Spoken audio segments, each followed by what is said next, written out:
Popsit here. Thanks for checking out my channel. Make sure to check out Mr. Popsit Live and Mr. Popsit Fishing. 2 other channels. It helps the whole brand grow. I appreciate the support. Thanks for popping by.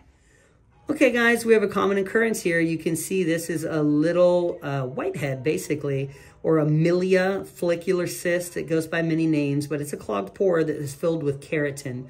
Keratin is sebum and oil mixing with our dead skin cells, and it makes like a little paste in there. And it's very common with glasses, sunglasses even, where they come down here. Sometimes that's why dead skin gets rubbed into a pore and then it fills up. Now this skin is very thin here. So, you know, doing a shot actually hurts more than just kind of just barely nicking that surface there. And then we're gonna press this out with some cotton tip applicators.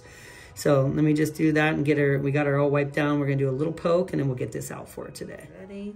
As you can see the thin part here, these things get so packed, the skin will thin eventually. It's gonna be a little tiny poke here. Sorry, you do feel that a little. You okay? Mm-hmm. Good. And then.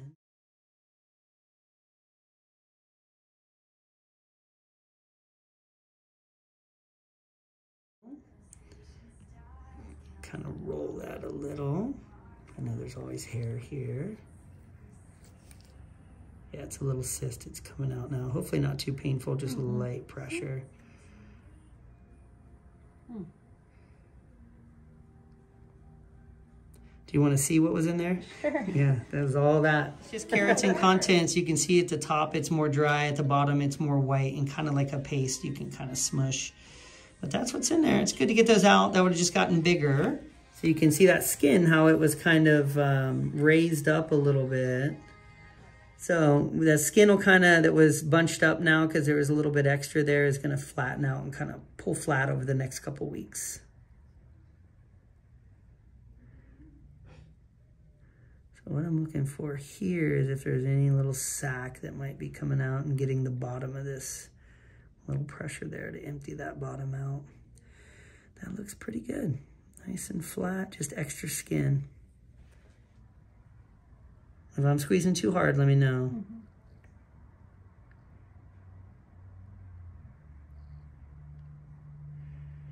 I want to get the bottom of that to come up here.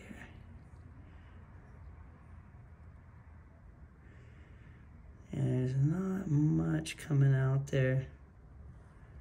Just a little bit more at the bottom of the content. So what I'll do on these small ones, I am going to give you just one little small shot, if that's okay, to numb it for you. Okay. And I'll do a little cautery there. Heat cautery will sear if there is a little sac, and just a little tiny pinch to numb here. That's it. Deep breath. It goes in just a little. A little bit there. Not too bad on the shot, and that was the worst part. That's it. You okay? Good, you did great. And then what we're gonna do, because these bleed just a smidgen right where that was, I'm gonna cauterize and that'll sear the sac and it'll be gone. You did great. Thanks so much for sharing, because these are interesting little things here. So we're gonna cauterize right in the middle here. And you can see how that little ball just kind of collapses down, and it's just a little sac there. You can see it almost shrink. This is nice because it stops the bleeding, sears that little sac in there, and gives you a little scab. And that's it. Very simple cyst, small cyst removal, possible milia there. When those small ones, you could dig and try to put a stitch in there, you're gonna make a bigger scab and then a bigger scar. When you can just do a little numbing and you can sear it, the heat will destroy the sac, and that's the end. So thanks for sharing. Thanks for popping by.